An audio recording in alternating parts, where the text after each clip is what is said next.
Hey, welcome back to Lesson 11. So we're going to look at the gamma distribution, chi-square distribution, and exponential distributions. A lot of them have special cases of one another that make them related to each other. So we're going to talk about that a little bit. Just know that if we were teaching this in class, what I saw last term anyway is we didn't make it all the way through this lesson, like lessons 8 through 11 all the way. We did have a little bit left over. So timing wise, if you're thinking, oh, this is a little tight, it was more of, I just am setting it up this way because I wanted to focus on the normal distribution on Thursday. But you are you are totally welcome to go ahead and focus more on lesson 11 on Thursday, if that's what you'd like. So we're going to look at the gamma distribution first. So it's a continuous random variable, and specifically it's defined for positive values of x. So from 0 up, it's not defined for negative values. It has a long positive tail, so when we talk about skew, we would say, hey, it's skewed right. And it's defined by two parameters. And most of the time that we define our random variables using parameters, most of the time we will use Greek letters. So we're going to use the Greek letters alpha and beta. So be careful. They are not the letters A and B. They are very, very much Greek letters, alpha and beta. A lot of times we'll use this distribution to model time until arrival, like waiting times, time to failure data. So definitely manufacturing uses it a bit. And it's like a core distribution for other distributions as well. So the example we're going to use here, we're going to assume we're looking at the random variable x, which is the transfer time in milliseconds in a grid computing system. So specifically the time required for the data transfer between a worker computer and a master computer. And we're going to go ahead and we're going to model this using a gamma distribution with parameters alpha equals 3 and beta equals 12.4. So we're going to break down what the PDF is, as well as the expected value and variance. So we have some definitions to make here. So a gamma distribution has a PDF that's a little more complicated than the previous ones we've looked at. So it's going to be 1 over whatever beta is to the alpha, with a gamma function of alpha, which we're going to describe over here in a second. And then x to the alpha minus 1 and e to the minus x over beta. And keep in mind, if you do look this up on the internet, some people will parameterize the gamma distribution slightly differently. Specifically, they might define a gamma distribution with the beta like 1 over beta instead. So be careful. This is the parameterization we're going to use. So I just caution you, if you're looking on the internet and you see a different parameterization, don't necessarily assume that's what we're using. So things that are important, alpha and beta both have to be positive. They cannot be equal to 0. And so here, and if I know that I have a gamma distribution, the expected value is just alpha times beta. And if I have the variance, I'm interested in the variance, it's just going to be alpha times beta squared. And honestly, these calculations, they're going to be off if you use the wrong parameterization. So stick to defining your PDF this way. It's a lot easier, a lot simpler. And so in order to really describe, like, okay, what is the gamma function? So it is that integral from 0 to infinity of x to the alpha minus 1 times e to the negative x. That looks like a mess. We do have shortcuts, especially when alpha is an integer. When alpha is an integer, it's so much easier. And remember, alpha has to be positive. So when it's a positive integer, gamma of alpha is just alpha minus 1 factorial. So that means gamma of 5 is just 4 factorial, which is 4 times 3 times 2 times 1. That kind of idea. So when it's positive, there are some really, really great traits like this. So if I said, hey, I want, if I had gamma of 4, oops. So gamma 5 is equal to gamma 4 plus 1. You could even say, oh, well, that means, you know, this is 4 times gamma of 4, which is 4 times 3 factorial, which is just 4 factorial. That kind of idea. These are just really neat traits. Alpha of 1/2, sorry, not alpha, gamma of 1/2, that's going to equal the square root of pi. Super nifty. If you go on to a master's level or PhD level stats courses, this is super useful in theory. We may not use all of these features. We are definitely probably going to use this first one. The other stuff, it's special, but we probably won't use it. So things to note is changing alpha helps change our shape parameter. And changing beta, that's our scale parameter. So it kind of will affect like, well, how steep are things happening here. And a lot of the times we have these parameters, they could be location parameters, they could be shape, they could be scale. Changing them changes something about the distribution. So we're going to go ahead and use this transfer time example. So x is transfer time in milliseconds. And we have our parameters here. So what is the probability distribution function? So just setting it up here.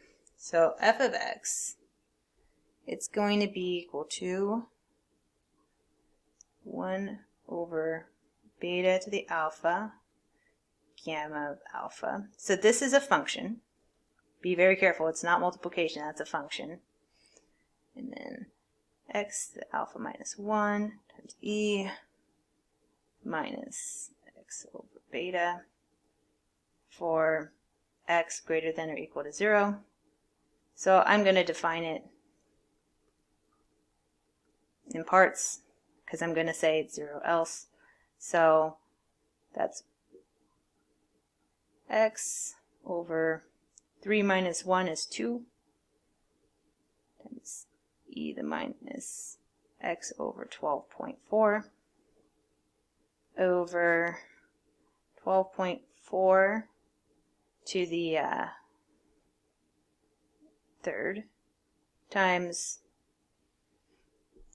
gamma of 3. Gamma of 3 is just 2 factorial, which is 2. So it's okay if you replace this with 2. So I might just do that. So 2 times 12.4 cubed. And this is going to be for x greater than or equal to 0. And then the PDF is going to be equal to 0 everywhere else. So basically, anytime you have any sort of negative value for x, it's going to be equal to 0. So that would be my probability density function. So things that are important is, here's the PDF, but also I include when it's equal to that function. So it's my sample space defined here is for x greater than or equal to 0. And then it's 0 everywhere else. So be cautious. This is the bulk of the answer we're looking for, but we will look for that other information. So then we might have the question, what is the average and standard deviation of transfer time? So remember, both of these are going to be in milliseconds. So this first one, it wants the expected value. So expected value of x. By all means, you can use that definition that 0 to infinity x times f of x that we just found dx, and you can find it. But we did have that shortcut that we were able to use. So we did have that it's equal to alpha times beta. So 3 times 12.4. So it's what, 36 plus 1.2 is 37.2 milliseconds, I believe. Definitely, I like to joke a lot of the time when I'm teaching in a classroom, check my math because sometimes I'm way off. And especially when I raise my voice at the end of a sentence. I'm almost always, doing mental math, and I'm kind of throwing my guess out there. You can trust my math, but I wouldn't necessarily, not on the fly. So then standard deviation. So first, we're going to find the variance of x, and then we're going to find the standard deviation. So the variance of x was that alpha times beta squared. So we're going to go ahead and plug that in. So 3 times 12.4 squared.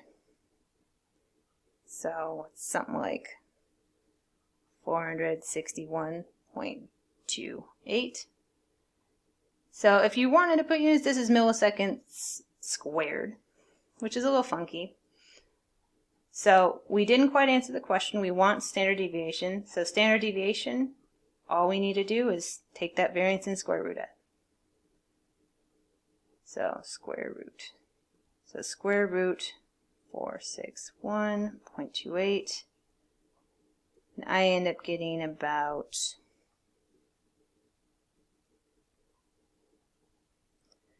21.477 milliseconds. So my average transfer time, according to this model, is going to be about 37.2 milliseconds, and the transfer times will vary on average from that overall average about 21.477 milliseconds. So there's some variability, but I mean, it's also hard to trust that directly because it is pretty skewed. It's not a symmetric distribution. And then I believe we have a part C. Definitely in all these problems, I strongly recommend going ahead and trying to set it up and work through it yourself. I can do math all day, but well, I can't do the math for you. That's what it comes down to. So how likely is it the time will be greater than 50 seconds? So it's asking probability that x is greater than 50 milliseconds. So it's kind of like saying, hey, what's the probability that x is between 50 and, well, infinity? So there are a couple of ways you could do this. You could go ahead and integrate from 50 to infinity our PDF. That is an option, and that's allowed. Or you could say, okay, well, that's 1 minus the probability that x is less than or equal to 50. And chances are we're more likely to use this second option. Totally depends.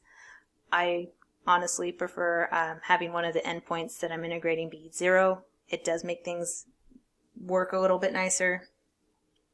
So I'm just going to show the setup here. So my setup will be 1 minus 0 to 50. And I'm going to have 1 times 2 times 12.4, not cubed, it's cubed, not squared. And then x to the x squared e to the negative x over 12.4 dx. So this is ultimately what we're gonna aim to do. You might have noticed that this is gonna get gnarly. We're actually going to need to integrate by parts a couple of times. So I'm going to acknowledge we integrate by parts a couple of times. But I'm going to leave that particular exercise up to you if you want to pursue it. This is not something well, quite honestly, if we had in-class exams, this is not something we'd be testing. This is something you got tested in back in calc, could you integrate by parts? In this class, this is not really our focus. So integrate by parts. I want to say at least 2 times.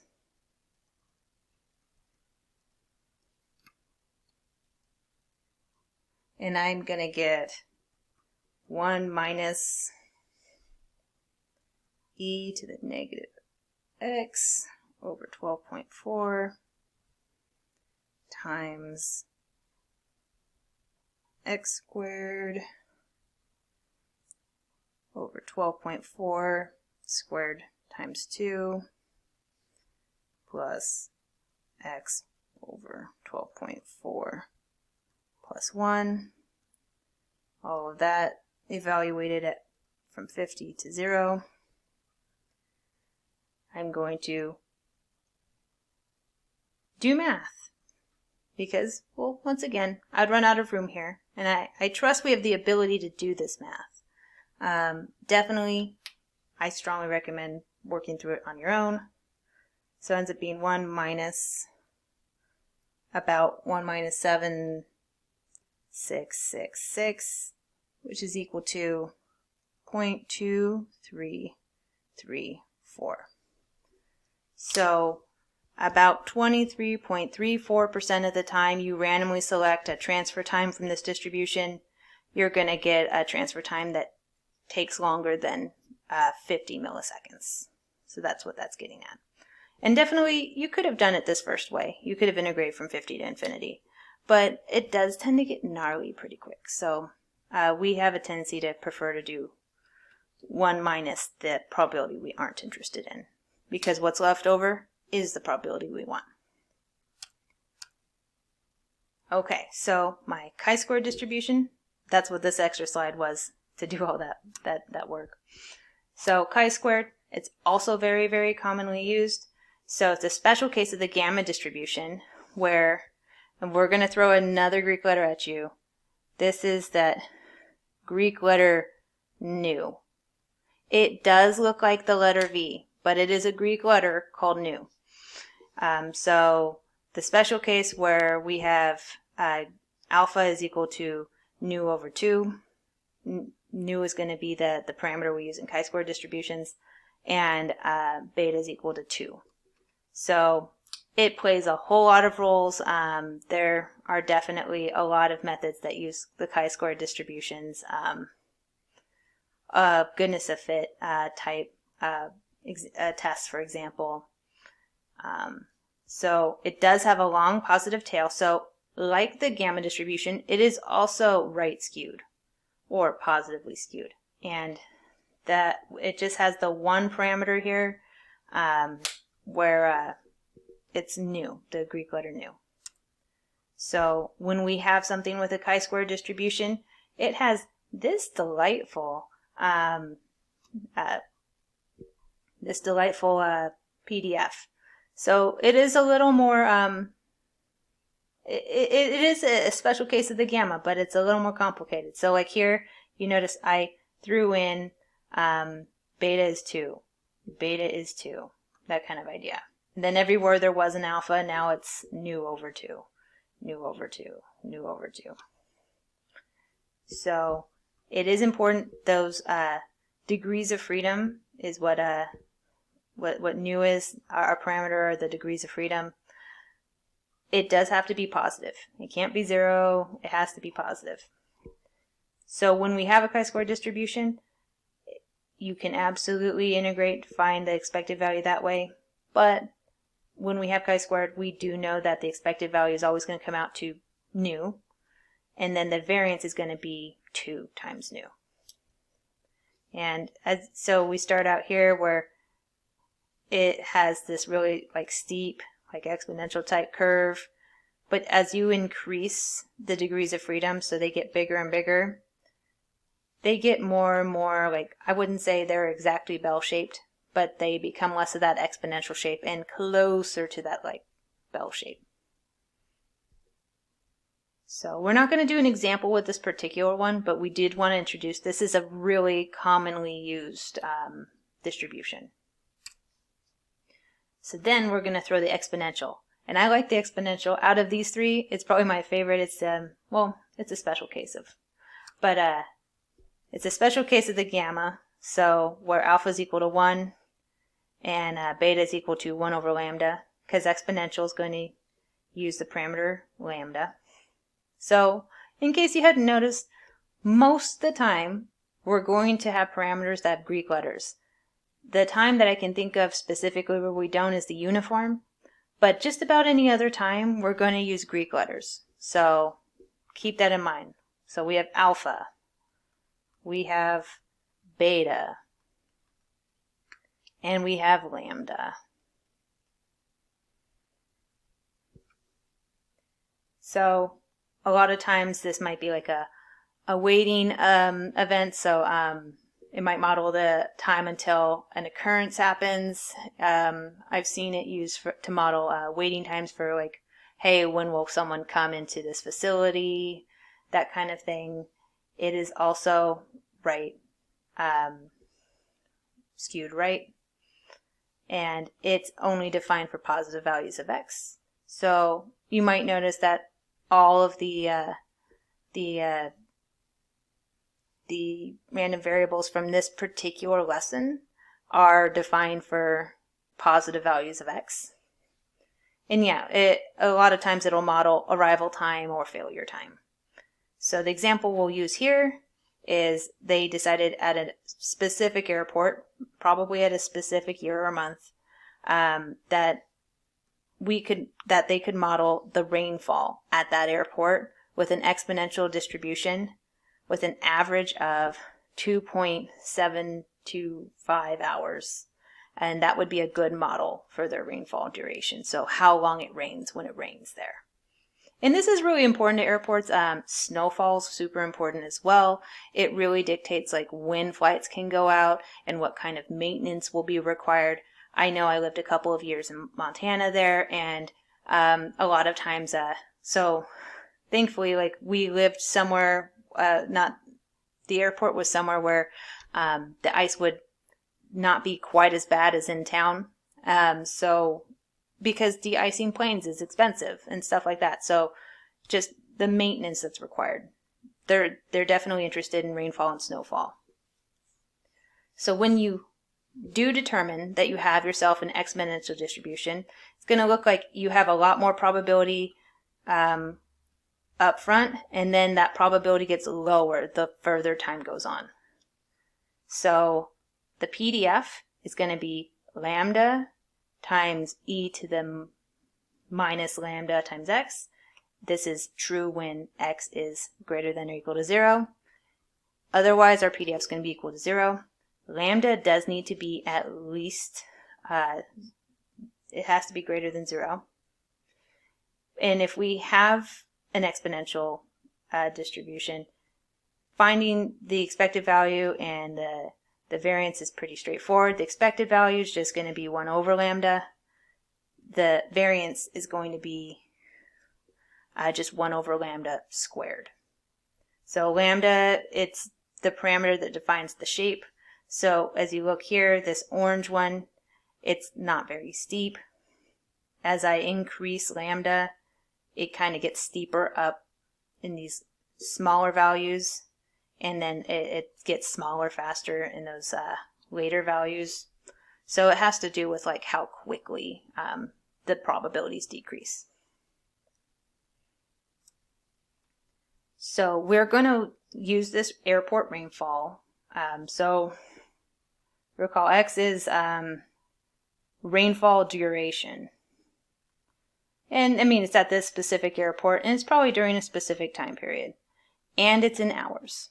So that's worth noting, my units here. So what is my parameter for the distribution? So they told us the average already. They told us, hey, the expected value is 1 over lambda is 2.725 hours.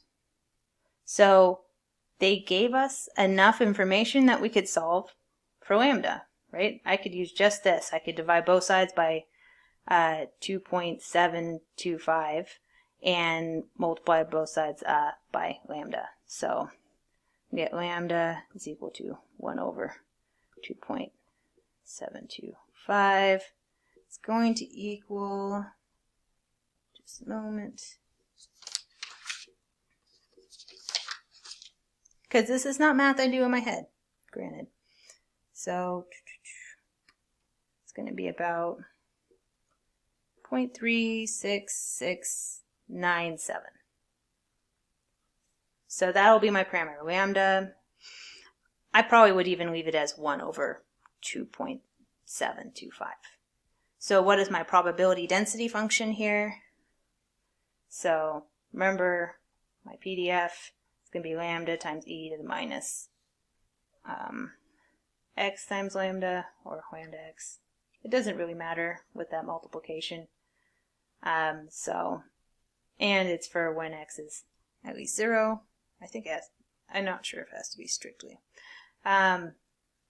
So I can go ahead and plug in here. So f of x is going to be 1 over 2.725 times e to the minus x over 2.725.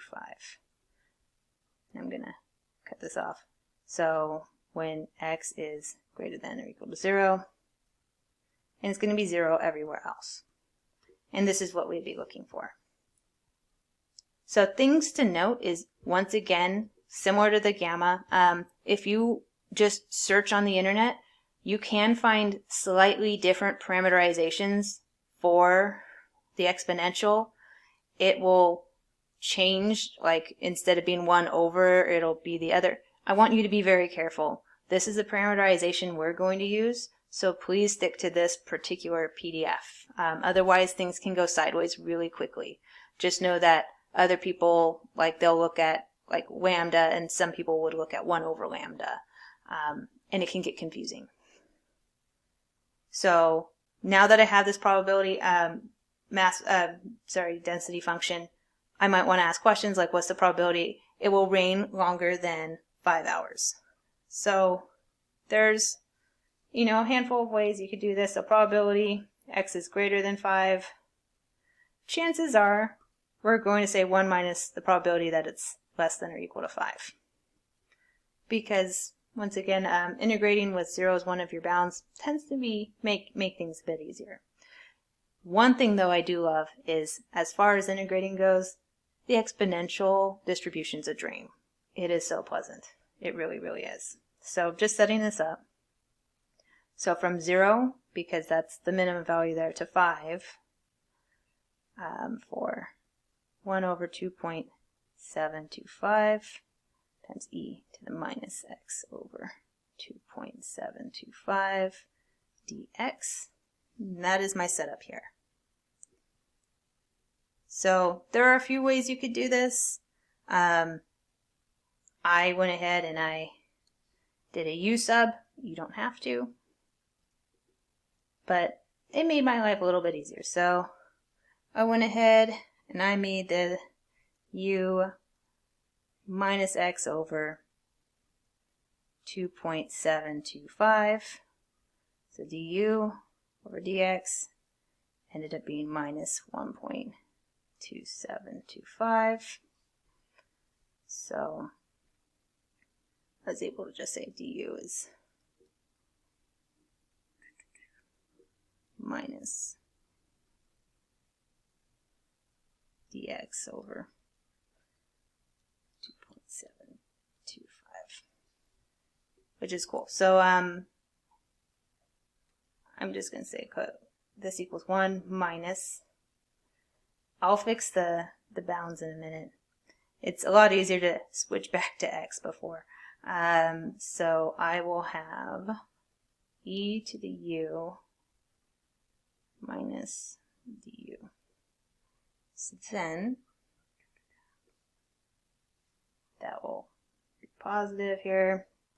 So I'm going to get 1 minus e to the u,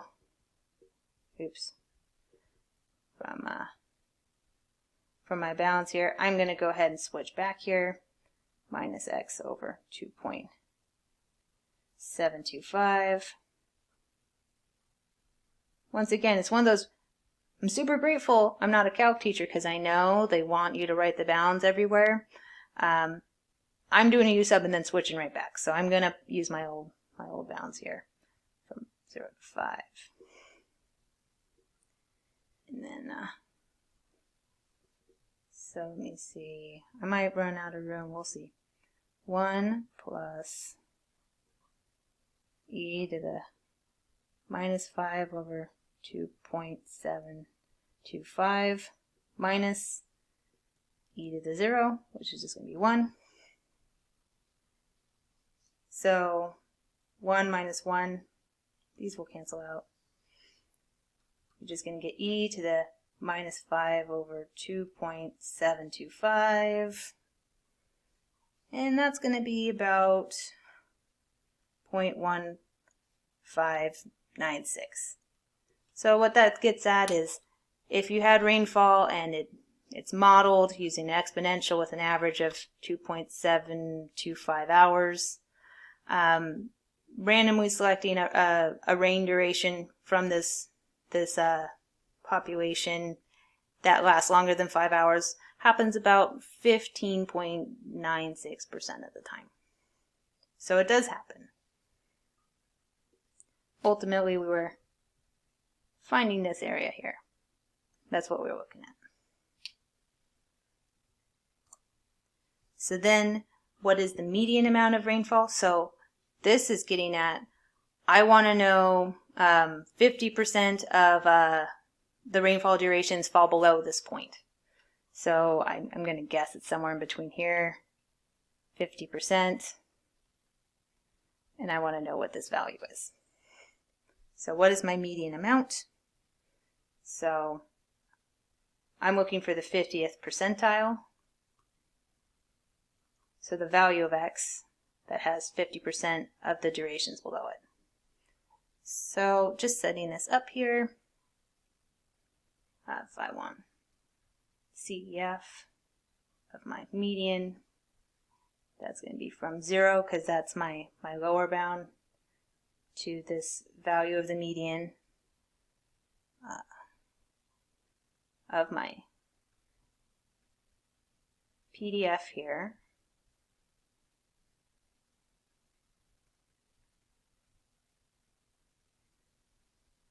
Like that. So, and this is going to be set equal to 50% or 0.5 because it's the median.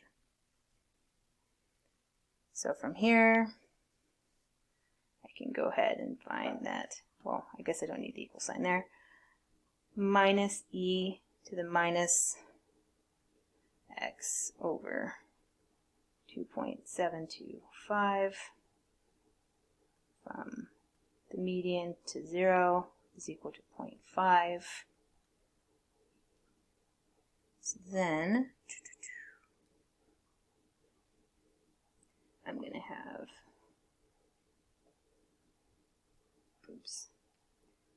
minus e to the negative 0.5 over 2.725 minus.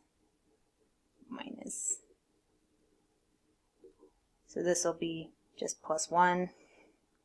So 1 minus e to the negative x 0.5, 2.725 is equal to 0.5.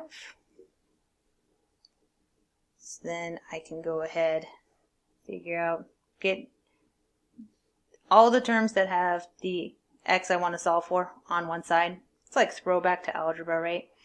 I could end up getting e to the minus x 0.5 divided by, still have to include your lambda in there, is equal to 0.5. So if I want to solve for this, then I have to start taking logs of both sides. So remember, we say log, we mean natural log. So I'm going to natural log both sides, but I'm going to write log because that's what we do, and it's what we do in R.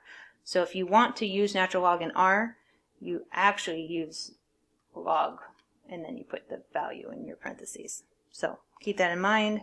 So log both sides, natural log, and you'll get negative x over that value equals log 0.5. Things to note is this is negative, this is negative. The negatives will cancel out.